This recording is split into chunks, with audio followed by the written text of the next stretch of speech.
Good evening and welcome to Monsters Among Us. I am your guide, Derek Hayes. Thank you folks for stopping by. I have a great show lined up for tonight. Now it is a Tuesday, so of course tonight's episode will be themed. And this one is yet another in a long line of geographically specific programs. I plan to do all 50 states and many of our neighbors before we're done. And it's with one of our greatest neighbors that we focus tonight's beam on. A place of rugged beauty, a land of extremes, and a place where I assume everything tastes like maple syrup. Oh, Canada. And it's with a bit of a ghost story that we begin here this evening. Please join me in welcoming Dana from Canada to tonight's program. Hi Derek, this is Dana from Manitoba, Canada. I have a story for you from around 2016 that happened to my boyfriend and I. At the time we lived in a small city called Winkler, and we had just bought our very first home together. It was a starter home, brand new. We were the first ones to live in this house, and the entire development was brand new, and all the houses were connected by twos, by their garages. So there's the house, garage, garage, house. That's how they were separated. So it was a 2-story house. So when you go up the stairs, our bedroom door was immediately to the left. So as soon as you get to the top, it's right there. One night, we were going to bed. My boyfriend was most likely already asleep. Our dog was in the room, sleeping at the foot of our bed. And I wasn't quite asleep yet, probably reading or on my phone or something. And then all of a sudden, I heard what sounded like footsteps running from the bottom of the stairs to the top. And of course, I was terrified. I'm thinking, is somebody in the house? Is there an intruder? And I sat there frozen and nothing. There's nobody. And then it happened again. His footsteps from the bottom of the stairs running all the way to the top. So of course I was scared and I woke up my boyfriend and told him what I was hearing, and we were both listening and we heard it again. It happened several more times. I don't recall if the dog heard this, but we definitely heard something. Eventually it stopped, and, we checked the house. There was nobody there, nobody in the rooms, nobody downstairs, and we just went to bed. The strangest thing about it is that it happened the whole time we lived there almost.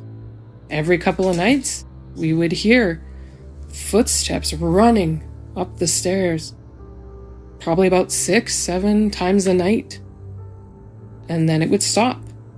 And we were stumped. We could never figure out what it was.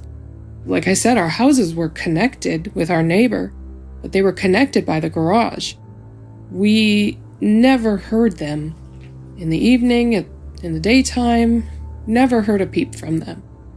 Even though we knew that the guy that lived there built furniture in the garage, we never heard power tools, we never heard nothing. So we're sitting there going, what could this be? It usually happened around midnight as well, so it was unlikely that somebody was working in their garage around midnight. And that aside, it sounded like it was in the house. It did not sound like something muffled coming from outside. It sounded like somebody was on those stairs. The stairs were above a very small laundry room storage space. We never ran the dryer or the washing machine in the evening at night. And even if it had been the dryer, it was too consistent. These were steps. That's what they sounded like, steps, not banging or anything. Every time it happened, I was scared. But there was never anything. We were the very first people to live in this house, so I never thought it could be haunted, but we couldn't find an explanation for it. I mean, there could have been something there previously, but when it was developed in 2016, it was just a big field. Never looked like there had been anything there before. And eventually, before we moved, we only lived there for about 2 years, it stopped happening. So yeah, I just don't know what it could have been. It was very strange. Anyway, thank you. I love your show. Talk to you again. Thank you, Dana, for the call. Now, I'll tell you what. Now, I can't tell what it was you heard, but I do have a solution to help you ignore sounds like these. Just get yourself a cat. Your new buddy will certainly be sprinting at full speed all throughout the house at all hours of the night. So you'll still hear the sounds, and they'll still be unexplainable. But at the very least, you can blame it on the kitty. Well, thank you, Dana, for sharing the call, and thanks for kicking us off on this all-Canadian episode. Now, I'll be right back with more stories from the frozen north and beyond right after these messages. Don't touch that dial. You would think so. Very small relative to the amount of... And I don't know much. Put out their own meat on it, and I've got thinking, is there anything I can add to this? Now, I think for a lot of us Americans, when we think of Canada, outside of hockey, good beer, and weird French fries, we associate winter and the bitter cold with the country the most. Which I guess is fair, because it does get pretty cold up there. And it certainly does snow up there as well. And that's actually the setting for this next entry. A call from Hammer, from, of course, Canada. Hello, Derek. It's Hammer from Central Canada. I've been a police officer for quite some time. Probably one of the most kind of ongoing stories that I have is the one I'll share with you right now. So nothing recently has happened, but it kind of went on for a while there. So part of being a police officer, sometimes you get called to a crime scene and you got to hold the crime scene. In this case, there was a suspicious death kind of on the outskirts of town. It's a non-residential area. It's kind of a hotel and a museum, a couple things around there, but it's not the kind of place where you just have people walking around in the middle of the night to go to the store or something like that. It's not a residential area. So anyways, a body was found, potentially suspicious kind of thing. So I was to hold the crime scene.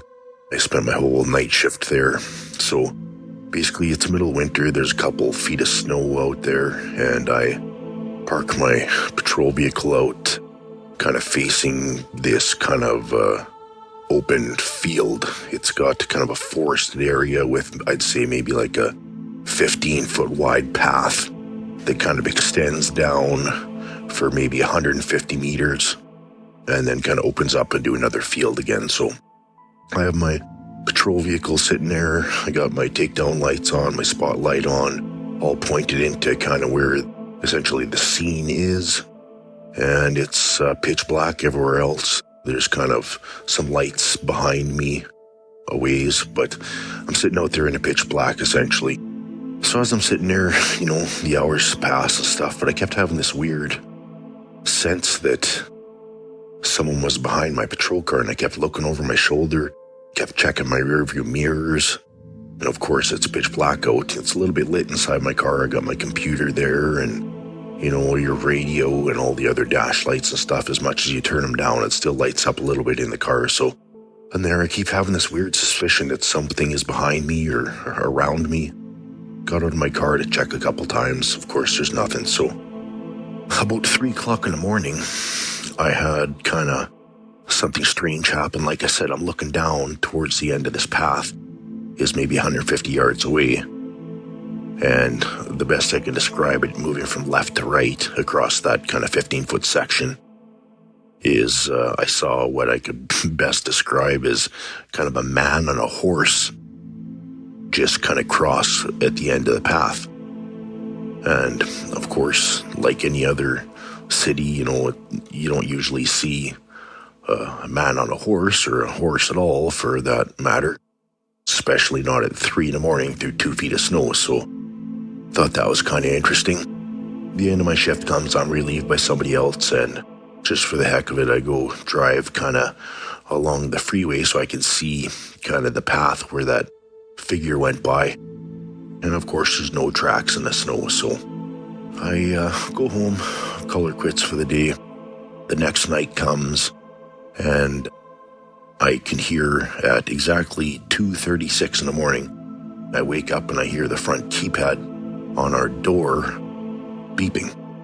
So beeps about 4 or 5 times, and then a long beep, which you only get that if you enter the wrong code or if it times out or something. So I'm kind of laying there thinking, well, I guess our daughter is getting home. She must have had a late night. A couple seconds passes. Beep, beep, beep again. And another long code.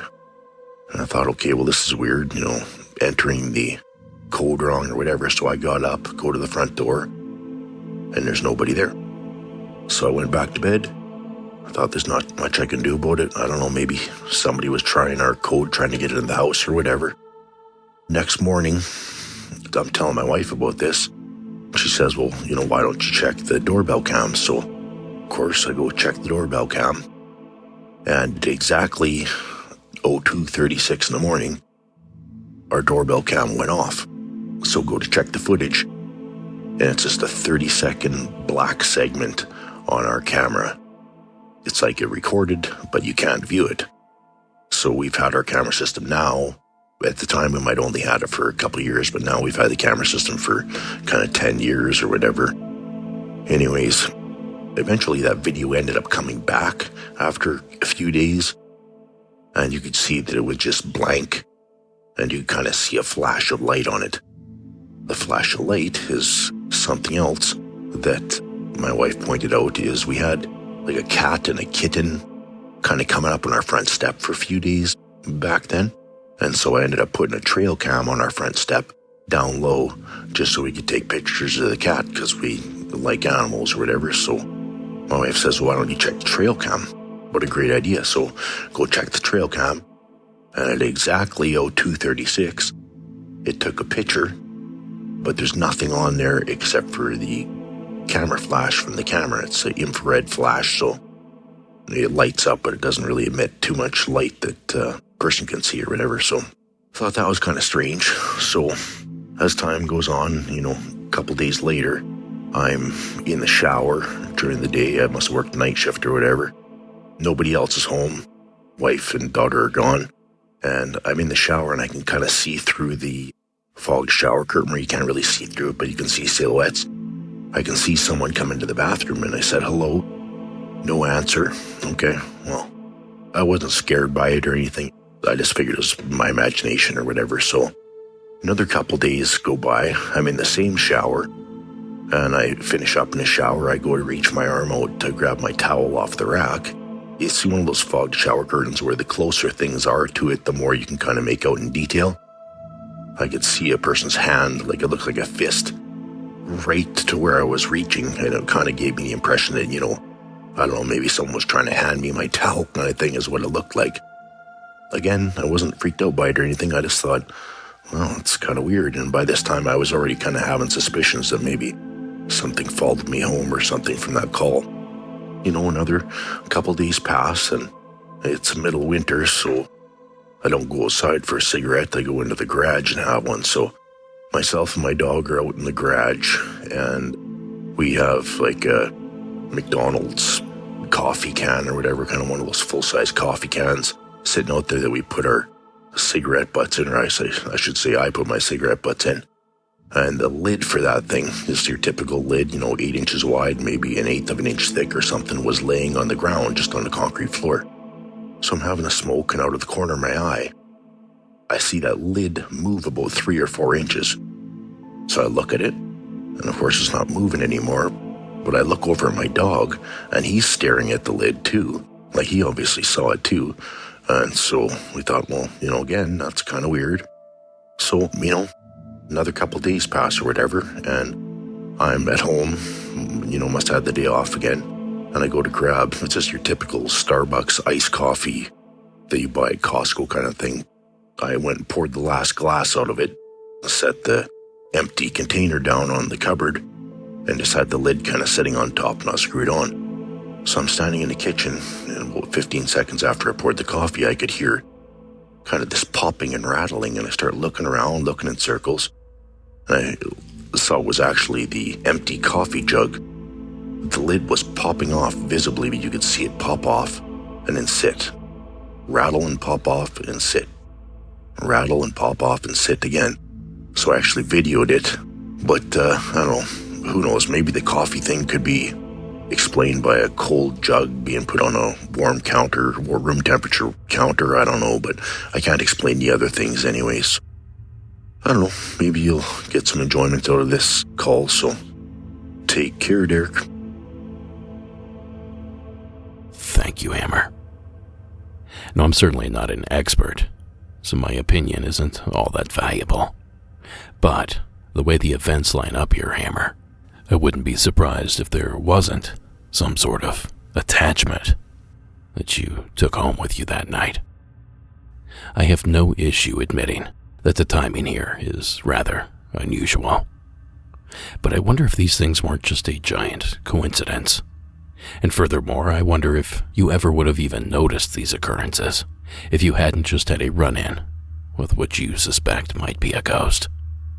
On horseback, no less. Now, once you've had that thought in your head, it's easy to make connections to it. But like I said, even I can admit that the timing is peculiar, at the very least. So who knows what it was, but I do know it was a cool story. And we thank you again, Hammer, for sharing it.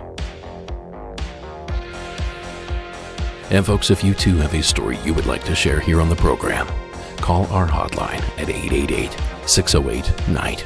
That's 888-608-NIGHT. Or record your story on your phone or computer and email it to me at monstersamonguspodcast@gmail.com. And don't forget to have your youngsters call in for Monsters Among Us Jr., our sister program for children that love the paranormal as well. Now that number is 833-MAU-KIDS. That's 833-MAU-KIDS.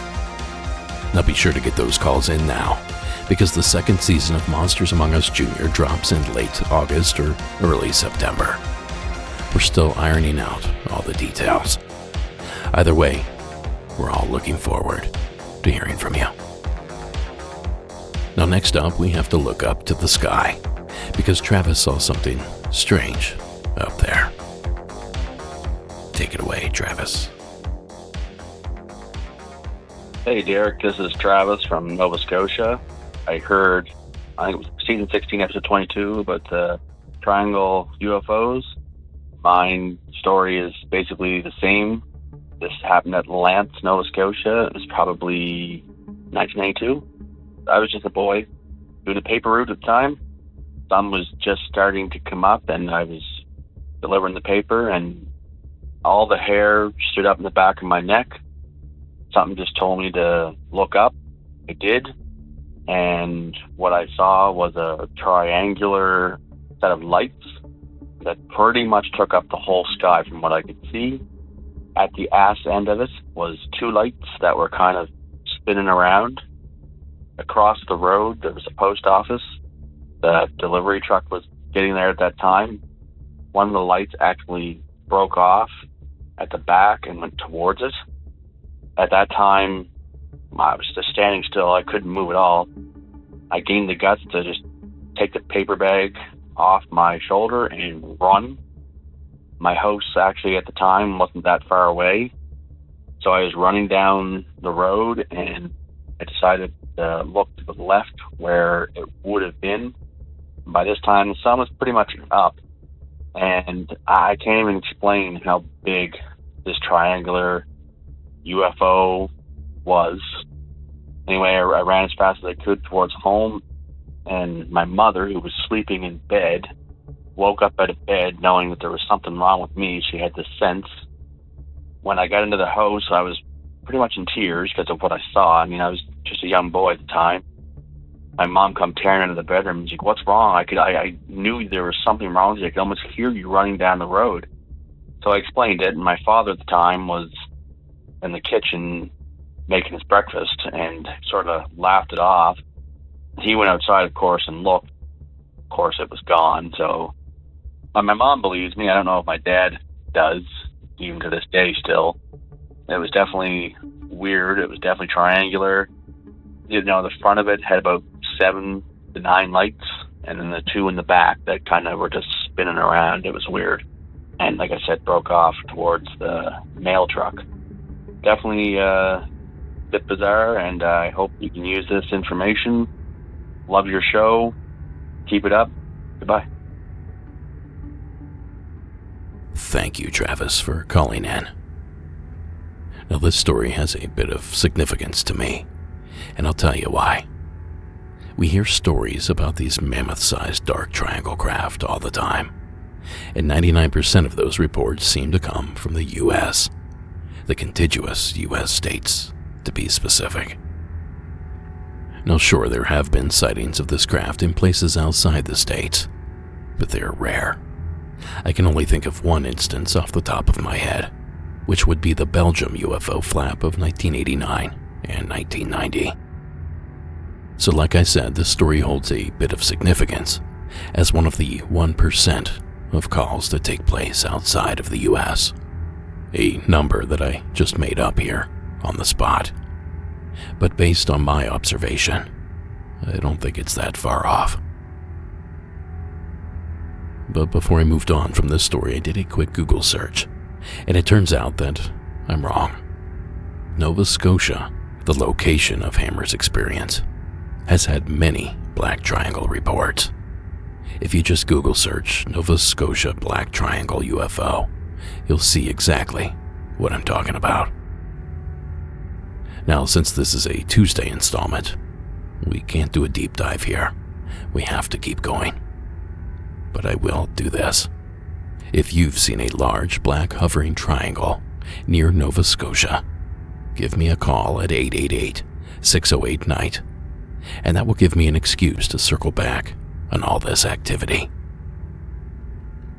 Until then, however, we appreciate the call, Travis. I have zero doubt that these black triangles are real, so I love receiving any information I can get my hands on about them. So thank you again for taking the time to call in. And speaking of UFOs in Canada, according to the National UFO Reporting Center, Canada has roughly 6,200 UFO reports on record with them, and that's going back to 1995. And here are the top 3 locations in Canada if you wish to encounter one of these unidentified objects. At number 3, with 742 sightings, is Alberta. Coming in second with 1,250 reports is British Columbia. And in the top spot, with 2,651 reported sightings, is Ontario, Canada. No Nova Scotia, though, unfortunately. Alright, folks, when I come back, a story that our editor called amazing. But first, another quick word from tonight's sponsors. Here, where in the months leading up to the 5 quarterbacks. Quickly, we got a quick cut. Now, let's get back into the action and back up to Canada. Please welcome Laura to the show. Hi, Derek and Sarah. This is Laura from Vancouver, Canada, calling to talk about a haunting that happened to me in 1999 in a nearby town called New Westminster. I had moved into a house that was an old house in New Westminster. And in fact, I was renting a room in the house from my friend's mom, who was also renting other rooms in the house to other people around my age and other students. And it was a great place to live. And I had moved in, I had taken a room on the top floor, and my first or second night that I was living there, I had come down the hallway to go and use the bathroom in this house. The bathroom is located in the back of this large room on the top floor of the house that was purposely being used as a sewing room, but may have been used for any other reason prior. And there was a rocking chair in the room. So when I left the bathroom in the middle of the night to go back to my room, there was a visible girl, a little blonde girl sitting in the chair. Very clear human form, little girl, with blonde hair and a white nightgown. And she was not happy to see me. So I was startled and I ran back down to my room and closed the door. And she began to appear to me in my room, at the end of my bed, in the hallway, in that chair, constantly, always in the evening at night. And if she wasn't doing that, she would be running up and down the stairs incessantly, thump, thump, thump, thump, thump, thump, thump, thump, thump, thump, all night. And I was the only person that could hear the thumping on the stairs, but other people had seen her. So needless to say, this was really jarring and very scary, and I wasn't sure how long I was going to stay living in this house. And I started to take note of some other things that may not be connected, but made me feel like it was a little bit creepy. For instance, if I went down into the basement and would come up the stairs to go back onto the main floor, the door that I would have to open, if I was coming up the stairs to go onto the main floor, had what seemed like scratch marks on the back of the door. And they were very creepy, and the stairs were very narrow, so I couldn't imagine a situation where a dog would stand up on his hind legs and scratch that door. It would almost need the stability of a human standing upright to scratch on the door at the location and the way it was situated. So there were some clues that the house was a little bit strange. But whenever I was in the kitchen on the main floor of the house, in the back of the house, I never felt odd. I felt totally at ease. So eventually I was sleeping at this house and I had a dream one night. And in the dream, this little girl who'd been haunting me came into my dream. And she took me by my hand and she led me down the hallway of the house and down the stairs and outside. And the outside of the house looked different. In this dream, there was a wraparound veranda that went all the way around the house. And it was a snowy night. I could see in the snow and in the storm that there was an old car driving down the road. And I looked at the car and I looked at the house and I realized I'm in the 1930s, maybe. Very, very old time. And the car that was coming toward us looked like an early model vehicle. And the little girl let go of my hand, walked away from me, went out onto the street, and was run over by the car. And the dream ended. So I was really scared by this, and I thought she showed me why she was still at the home in this dream. Long story short, I did look into it, and I learned through the archives of the city that this house had been passed down from the family that owned the house. They'd passed it down and sold it, but there were some stories in the archives that there was a little girl that lived in the house, and she did die on the road by a car. And that there was a renovation to the house whereby the wraparound porch was removed and there was an extension done to the house in the living room instead. And so it verified the story that this dream was true. So hope you like my story. Thanks for listening. Now this story might help Dana, our first caller, out. Perhaps we just figured out what was running up and down her stairs. Maybe it was something similar to Laura's ghost. Speaking of which, thank you, Laura, for sharing the incredible entry. How tragic, and how mysterious, and how spooky was that? Now, a story like this leaves me with so many questions, but I think the biggest I have is this. Was this the only time you were able to see the dead, or is this something you have a prior experience with? In other words, Laura, do you have the eyes? Do you have the shine? Do you have the ability to see those that have passed on before us? Now, regardless of your answer, I love this story, and I can't thank you enough, Laura, for taking the time to call it in. Thank you again for sharing. Now, longtime listeners of this program know that on Tuesdays, we share statistics, and that's exactly what I'm about to do. Now, Delaney found the following information from an Ipsos poll from 2021, where 1,001 Canadians were polled age 18 and up. And here are those figures regarding the supernatural.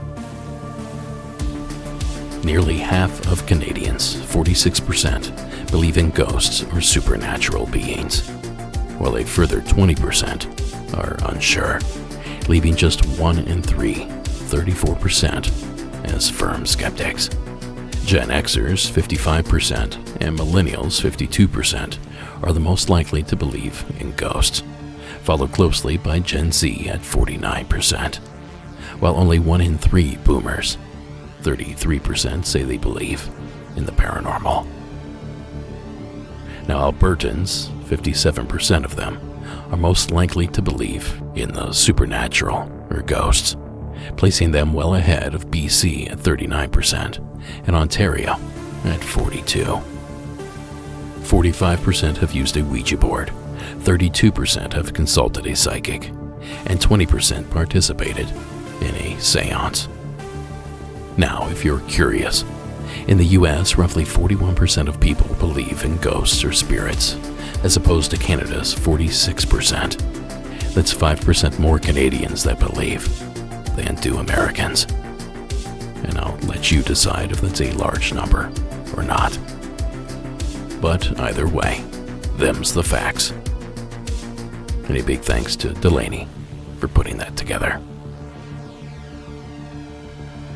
Now, it's not a ghost per se that we have to deal with in this next call. But make no mistake, it'll still make your blood freeze. Please welcome Will to tonight's program. Hey Derek, long-time listener and first-time caller. My name is Will, and I'm calling from Canada. I personally am, and I've always been into the paranormal and the strange, and obviously why your channel's been such a big appeal to me. So this story is a story that my father told to me a few times, and it's the only story he's ever had of the sort, and he's not the kind to think too much into it or believe too much into it like I do. In any case, this happened in Northern Ontario. My father would have been 7 years old. He was born in 53, so let's say 1960. My dad worked on a farm in the summer. He was one of 8 children who are all dispersed throughout the summertime to different places, like different farms and homesteads where they would work, and it would cover their cost of living and so forth. In any case, my father was staying at a farmer's place. The farmer there had a couple kids of his own, just a little bit younger than my father was at the time. So my father said that he was upstairs and in bed one night, and that he woke up and he was frozen and he couldn't move, and he could see shadows of beings, and eventually they started coming closer to him, and there was 3 beings, 2 on one side, 1 on one, and then there was another one in the doorway. And my dad said that they came up to the bed, and despite my dad being extremely scared, he didn't want to be there anymore. He wanted to put himself under the blanket and the covers and just disappear. and he said he was just frozen. And all of a sudden, he says he remembers being able to move, and he put the covers over his head and eventually fell asleep. The next morning is where it gets even stranger. My father said that he went downstairs to find the two younger kids outside playing on a cow in one of the fields. The cow is on its back, legs are straight up in the air, and that's it. That's all he remembers, that these two kids were out there playing around and playing on this dead animal. And he doesn't remember much more about the animal itself. However, he does remember that a bunch of military vehicles and military personnel spent the rest of the day at the farm investigating different things. He said specifically there was some kind of circle in one of the fields, but he wasn't very specific about that. I don't think it was a crop circle. I think he meant more like of an indent of where something might have landed or could have been.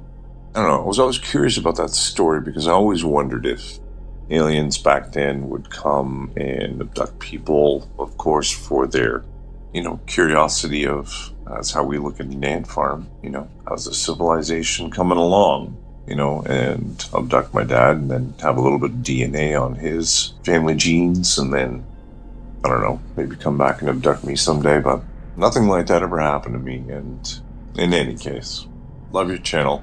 Love this show. It's fantastic. Thanks, man. Cheers. Thank you, Will.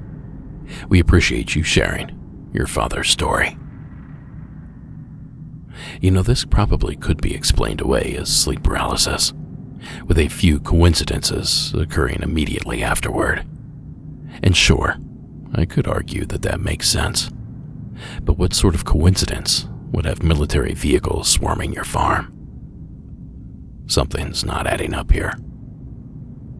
So for that reason, I'll refrain from making that suggestion, and instead just say, what a strange and unusual story, Will. We really appreciate you sharing it here with us. They had, and so I'm just so glad to see. That seems like that would be against what... Last year was the year. Now, it may be summer break for the children, but that doesn't mean we can't share a haunted school story.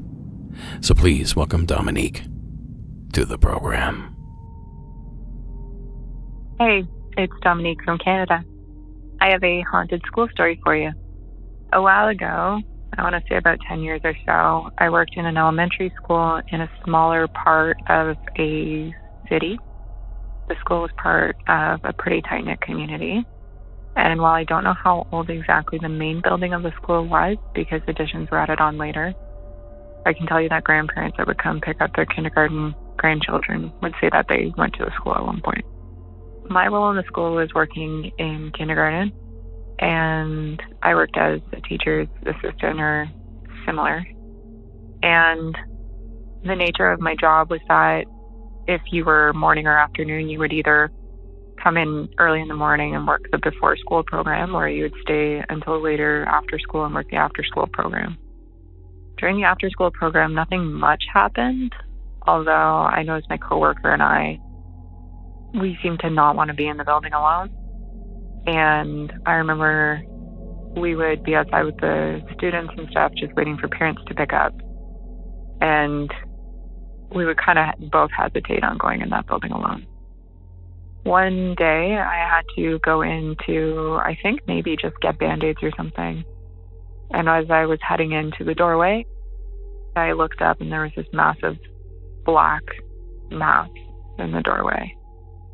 And I stopped and I just walked right back to my coworker. And she said, I wondered if you noticed that the building was weird too. Come to find out, she had been noticing weird things as well. The following year, we both ended up working the before school program. We would get there pretty early. It would still be dark out, and then there would also be the custodian who would open up the building. He was really, really kind, really sweet, and he made it a point of never leaving us alone in the building if there were trade workers there, because he wanted to be there to oversee the work and also, just kind of be a buffer between them and us. So he would always make it a point to mention if someone was coming in the building. I remember one morning I needed something out of the classroom that I worked in, and the building is kind of like a key shape. So our before school program was on the handle of the key, imagine, and my classroom was at the very top of the key where you would put it into a lock. I had to turn the lights on in this building too, and it was, I drive by this place and it still makes my skin crawl. Turned on the lights, went down to my classroom, and as I'm opening a door, I see a man across the hall going to open another door. I say, "Oh, good morning," and he doesn't look at me, nor does he answer me. I think it's weird, continue to unlock the door, and as I look up, I see him go through the wall. Following this, there are all kinds of things. We would have phones in the building ring with the name of the room that they were coming out of, even though we were the only two people in the building sometimes. We would hear kids running down the hallways and laughing, and when we would look out, there'd be nobody there. And the custodian, the guy who would let us in, said he hated being there by himself. We also had touchscreen phones, like walkie-talkies and stuff, for the program supervisors to call us on. And if you left them upright on the table, they would start dialing themselves. I have many more where these came from, but take care. Thank you, Dominique. What do I keep telling you guys? Schools are creepy places, especially when they're empty. Now, I had a job in pseudo-security when I was in college, and part of my duties was to walk around campus locking various administration and education buildings. 100-year-old sandstone buildings that look like they're straight out of medieval times. It was freaky, to say the least, and I didn't care for doing it. And I always thought I was going to turn a corner and see a haggard old ghost, or worse, some punk stealing a classroom TV or something. I definitely wasn't getting paid enough to deal with that. But either way, I understand, Dominique. But it's not just your school that has the activity. No, in my experience, it's most of them. Thank you again, Dominique, for taking the time to share the call. Well, this next call has been bouncing around here for a couple of weeks. It was originally slated to play several episodes ago, but was cut for time. Then I had it slated for later on in the season. But when this All Canada episode sort of materialized, I knew I had to include it. So, from Of Course Canada, please welcome Sam to the program. Hi, Derek. This is Sam calling from New Brunswick, Canada. So ever since I was little, I've been really prone to having dreams and visitations. For example, when I was young, quite young, around 5 or 6, I used to have dreams of the Hat Man.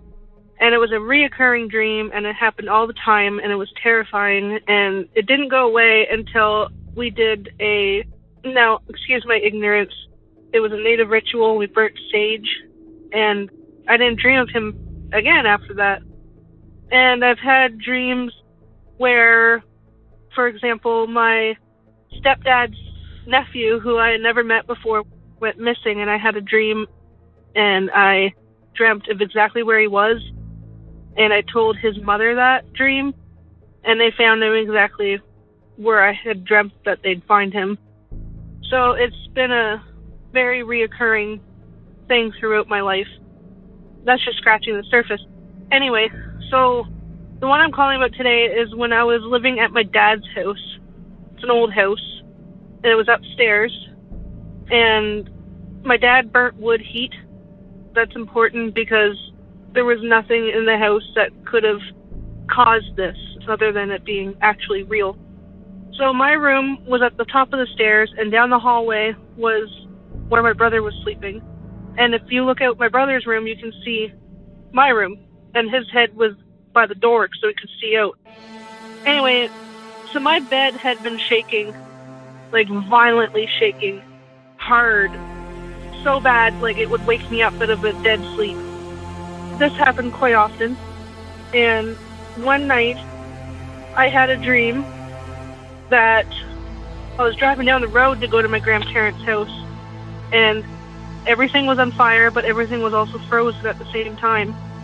And I turned into the driveway, and I started freaking out, and I ran into their entryway of the house. And I told my grandparents, I'm like, hurry, he's coming, get your guns. I opened the door, and this guy, was coming up out of the floor at me. The way I can describe him is he had a very gaunt looking face, very curly hair, about down to his ears, very greasy hair, but his eyes were silver, but like it just had silver iris and black in the middle and black like where the white parts of the eye are. He had a very horrible smile. It was just awful. And when he was coming up out of the floor at me, I heard this loud, high-pitched ringing noise. And it was so loud, in my dream, I covered my ears. And then I woke up, and I was covering my ears. And my bed was violently shaking again.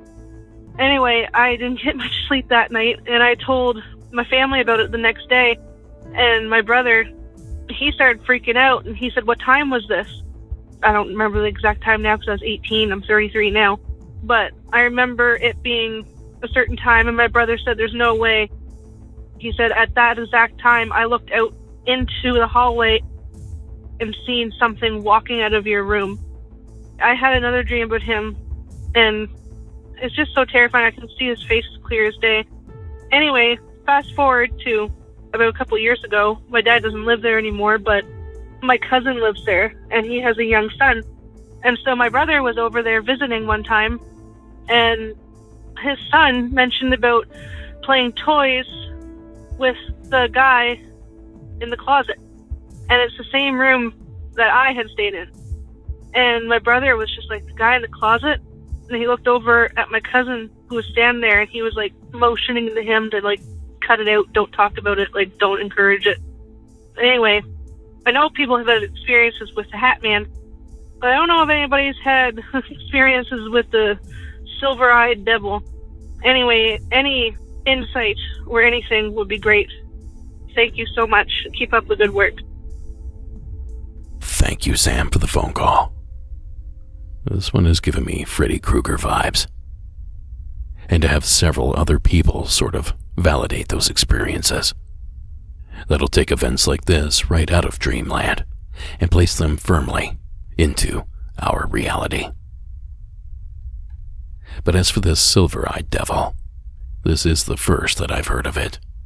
But I'll be sure to keep my ears open going forward, and I'll be sure to circle back should I find anything. But in the meantime, thank you again, Sam, for sharing the entry, and thanks for calling in.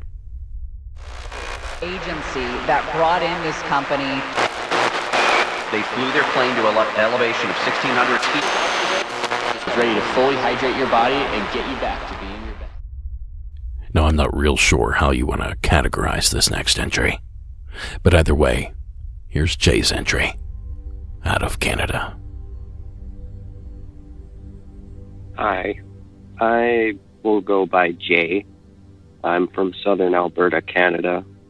I work at a feedlot, feeding cattle, and I was heading home from work with my brother-in-law, who also worked at this feedlot. I'd say this happened about 2 months ago, and we were heading home from work, and we'd just gotten to the front entryway of the feedlot where we'd go to turn onto the road to head home. And we looked up in the sky, and probably the best way I can describe this, like I can't give proportions because it was so far off, but it was like just a black line in the sky. And We probably sat there for 10, 15 minutes watching it. At first, we just wondered what it was. And as we continued watching it, maybe 5 minutes into watching this thing, it started to split in the middle. And it turned into two lines after a certain point. And then we watched it for long enough that where it had originally begun to split in the middle, it continued going up the line until it was completely gone. There was no trace of it being in the sky in the first place. Yeah, I have pictures and a video of it somewhere. Yeah, it was very odd occurrence. I'm not too sure what it was. I don't even have a guess, but figured I would pass this along to you because I know you do a great job about debunking things like this or putting a possible name to it. Keep up the great work. I really enjoy your show, and yeah, take care. Thank you, Jay. No, I don't have the videos or photos that Jay referenced. So if you're listening, Jay, please be sure to send those in. Or back in if you sent them and I can't find them. Sometimes it can be a bit of a struggle to match stories with emails. There are just so many. Now, unfortunately, I have no idea what this might have been. The best guess that I have is that it was some sort of smoke trail from an airplane. You know those Skyrider planes? I used to see them all the time when I lived in Los Angeles. But at the right angle, at the right speed, and in the right weather conditions, I could see the two lines of smoke growing apart as the particles dissipate, creating something similar to what Jay described. But something tells me that if it were that simple, Jay likely would have noticed. So I don't know here either, folks. But if you have a guess, be sure to let us know. For now, though, thank you again, Jay, for dropping that mystery on us. Now, folks, we've reached the end of the program, our final entry, if you will. And we're closing this one out with a bit of a barn burner. Chris, the microphone is yours. Hey, Derek. My name is Chris. I'm a retired federal police officer from Canada, a member of the Royal Canadian Mounted Police, and I live in British Columbia. I actually had a memory. There was a time when I was loaned out to a First Nations police force that was having some staffing difficulties. And I still wore my uniform and, of course, was employed by the Royal Canadian Mounted Police, but I was being loaned to a tribal police force. I had been working in that community for 3 years at that point, and I volunteered to be loaned or seconded to this tribal police force.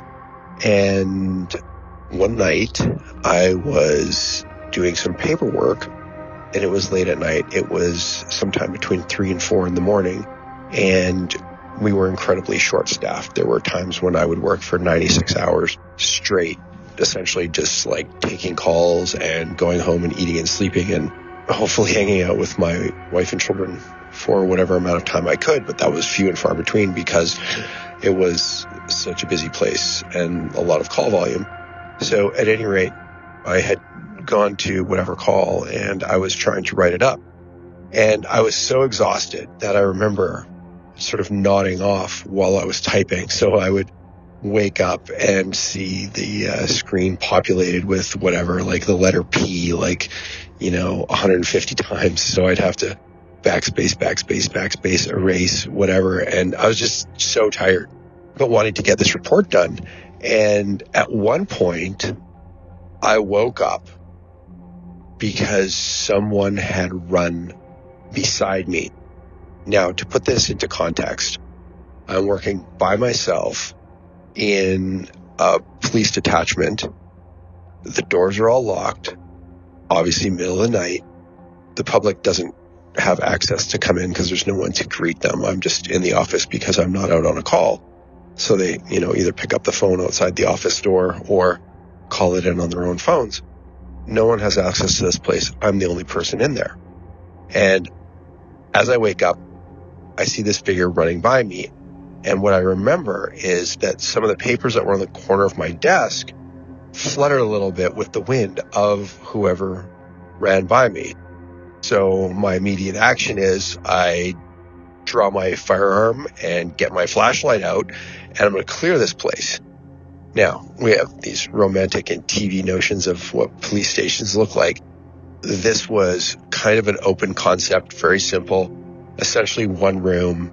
The police officers had their desks in one area, and the administrative staff, of which there were two, were in another part of the office, but it was just one big room, essentially. And then, of course, you've got little rooms going off of it, interview rooms, that kind of stuff. So I can see basically 90% of the office, and I don't see anybody, but I check the closets. I check the exhibit room that I have access to. I check under things, in cupboards, you name it. I am clearing this place because anybody who has the wherewithal to break into a police station probably isn't of sound mind. So I want to find them. But I come up completely empty.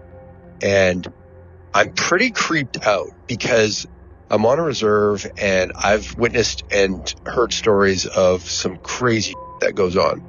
So yeah, I am creeped out. So I clear the place. I'm like, all right, this is it. I'm out of here. And I lock up, set the alarm, and go home.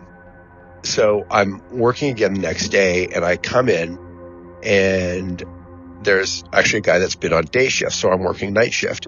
And the guy that's on day shift is a buddy of mine. He's First Nations, and he's lived there all his life. We're kind of having small talk, how was your day, blah, blah, blah. So, and I go into it, I'm like, have you ever had anything weird happen in this office? Maybe some unexplained figure running through? And my buddy tells me that in fact he has. And I'm like, oh my God, shocked, but also it's super gratifying. So he tells me that there was a man who lived in the community a number of years ago and was actually training to be a shaman. And never having engaged in shaman training myself, I can imagine that it is weird and wonderful and wild. And at any rate, apparently one night, the shaman trainee is out in the forest and doesn't turn up. And when a search is done, they find him dead, and he'd actually been killed by a tree that fell over in the forest. And this was probably, I'm going to say, 300 meters away from the office that I was working in. But my buddy told me that he would sometimes see this guy running around the reserve, and sometimes, in fact, would run through buildings, including the police station. I said to my buddy, well, has it ever happened to you? And he said, yeah. And I was like, well, what happened? And he told me. He was working night shift, doing paperwork. Out of the corner of his eye, saw movement, saw somebody running, and again, cleared the building, and there's nothing. Now, he said to me, did you check the exhibit locker? An exhibit is anything that's seized in the course of an investigation, and it's put into a locker so that you have continuity over who is touching it.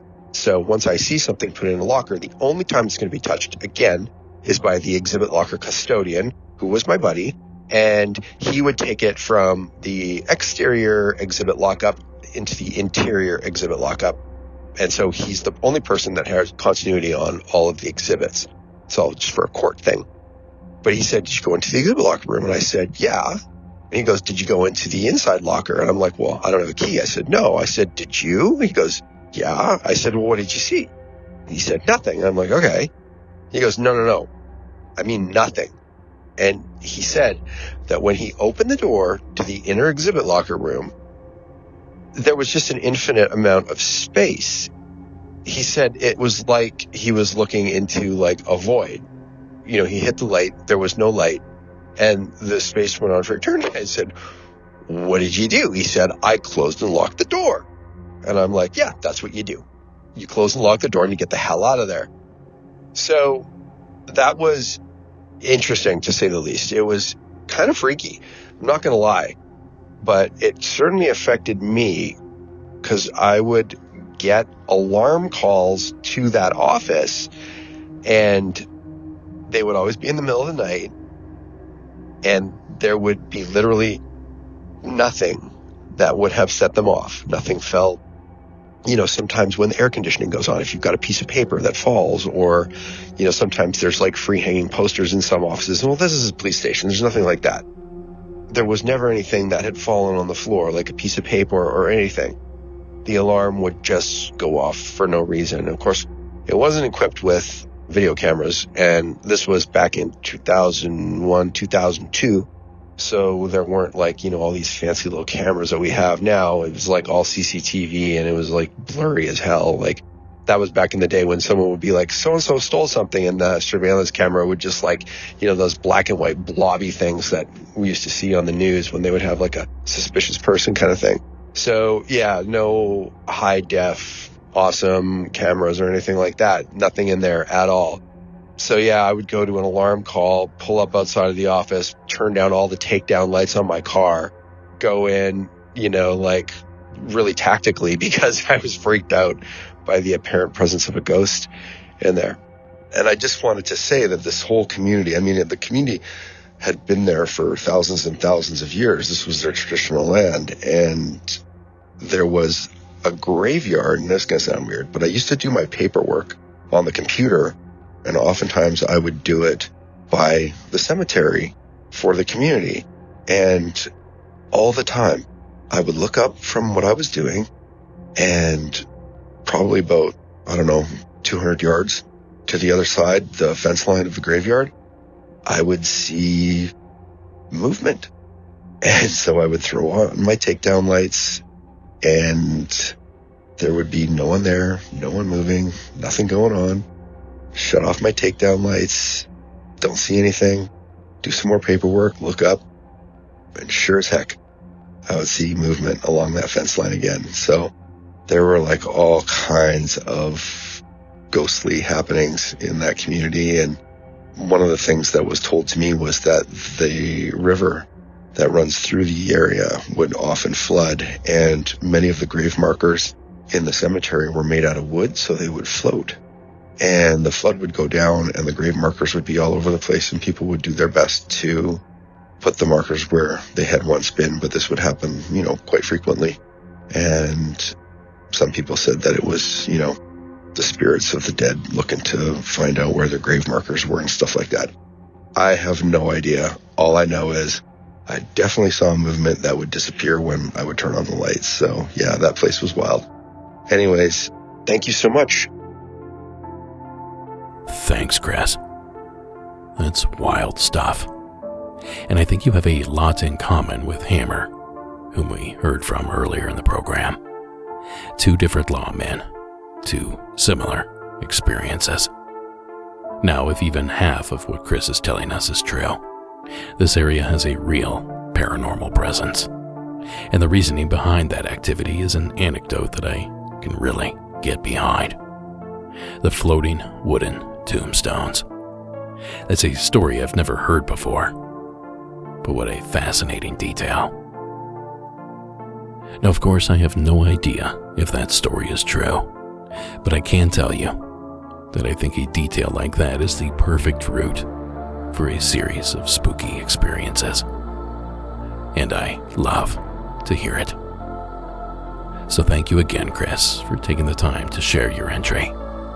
And thank you, folks, for tuning in here tonight, because that's going to do it for this episode. Now, Monsters Among Us podcast is written and produced by me, Derek Hayes. Copyright Red Crow Media. Additional support is provided by Sarah Carter Hayes, Delaney Bowers, and Connor Ryan. All media used in this production is done so under the protection of fair use. Give us a like and follow on our social media pages. Give us a like and follow on YouTube. Leave us a rate and review wherever that sort of thing is possible. And be sure to join our Discord server for in-depth conversations on the program. You can catch this show every Saturday evening at 10 p.m. Eastern on the UNX Digital Network. Just visit unxnetwork.com to tune in. And finally, tonight's score was provided by Iron Cthulhu Apocalypse, Co.HE Music, and Carl Casey at White Bat Audio. Now, Shadows in the Desert High Strangeness in the Borrego Triangle. Watch it on Amazon Prime or Tubi, or visit borregotriangle.com to find more info. And for all you international folks, I know I promised a Discord screening, but I think I found a better workaround. So give me a couple more weeks and I'll circle back. I think you're gonna like this option a lot better.